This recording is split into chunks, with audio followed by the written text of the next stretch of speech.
Je suis dans une préparation de 5 semaines, c'était prévu comme ça, avec comme objectif de préparer physiquement, tactiquement, techniquement, et puis même en termes de cohésion d'équipe, ce groupe qui m'a été mis à disposition.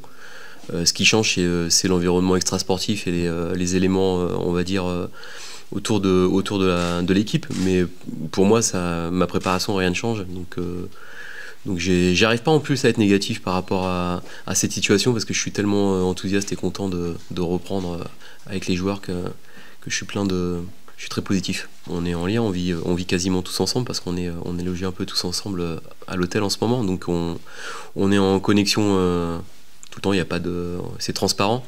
Et le projet qui m'avait été présenté était un projet d'intégration de jeunes joueurs. Donc finalement, de ce point de vue-là, on est dans ce qui m'avait été présenté. Alors peut-être très jeune, beaucoup plus jeune que prévu, mais c'était la feuille de route et c'était le cap qui m'avait été fixé. Je mesure le poids l'importance du club dans son écosystème, dans sa ville, même si j'ai pas eu l'occasion de rencontrer encore tous les supporters, mais au gré des rencontres que j'ai pu faire à l'hôtel ou ici, beaucoup de gens m'ont souhaité la bienvenue, j'ai senti des gens accueillants. Et je sens que le FC Sochaux-Montbéliard compte vraiment beaucoup pour le quotidien des gens et il y a une forme d'inquiétude et d'attente par rapport à la situation. Voilà, ça je l'ai vraiment senti. Je le sentais quand je venais en tant qu'adversaire, mais là je le vois, je sens le poids de l'histoire et le palmarès et les joueurs qui sont passés ici, on le sent vraiment quand on arrive ici à Bonal. Je ne sais pas quel élément leur a donné envie de me confier les rênes de ce projet.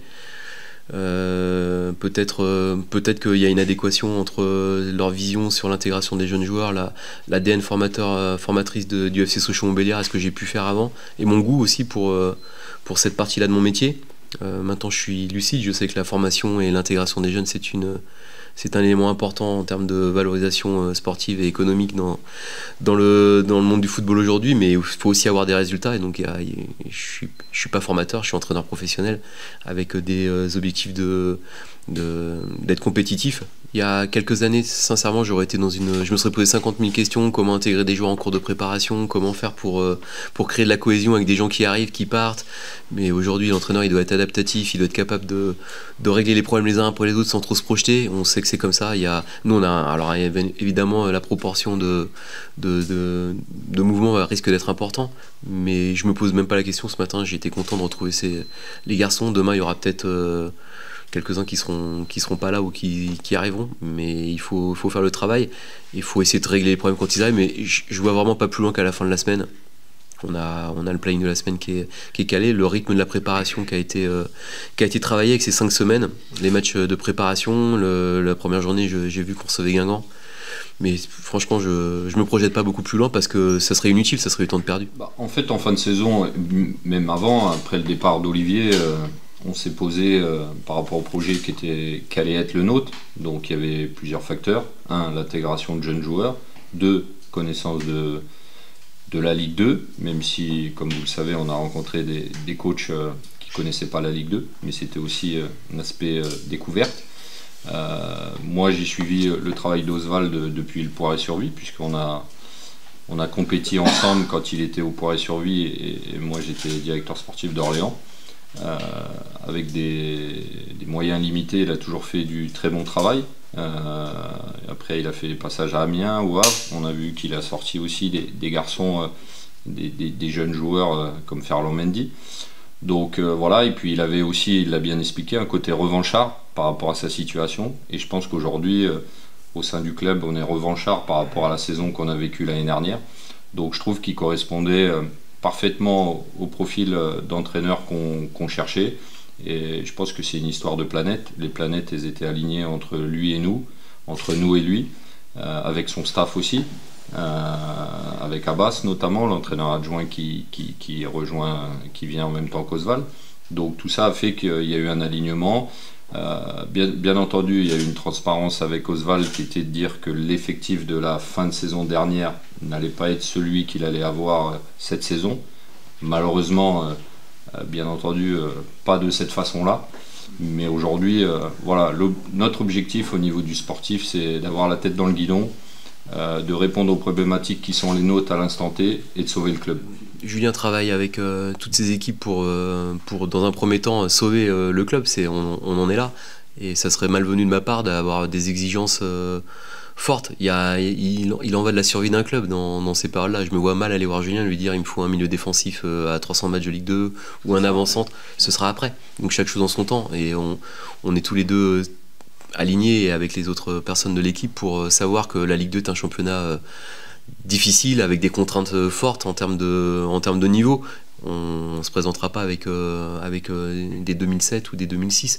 Maintenant, le projet est global. On prépare ces garçons-là. Dans ces histoires-là, il y a souvent des belles histoires qui s'écrivent avec des gens qui saisissent leur chance sur lesquelles au départ on ne comptait pas. Il y a plein d'histoires comme ça qui se sont écrites de cette façon-là. Donc non, moi pour l'instant je ne réclame rien. On travaille ensemble pour avoir...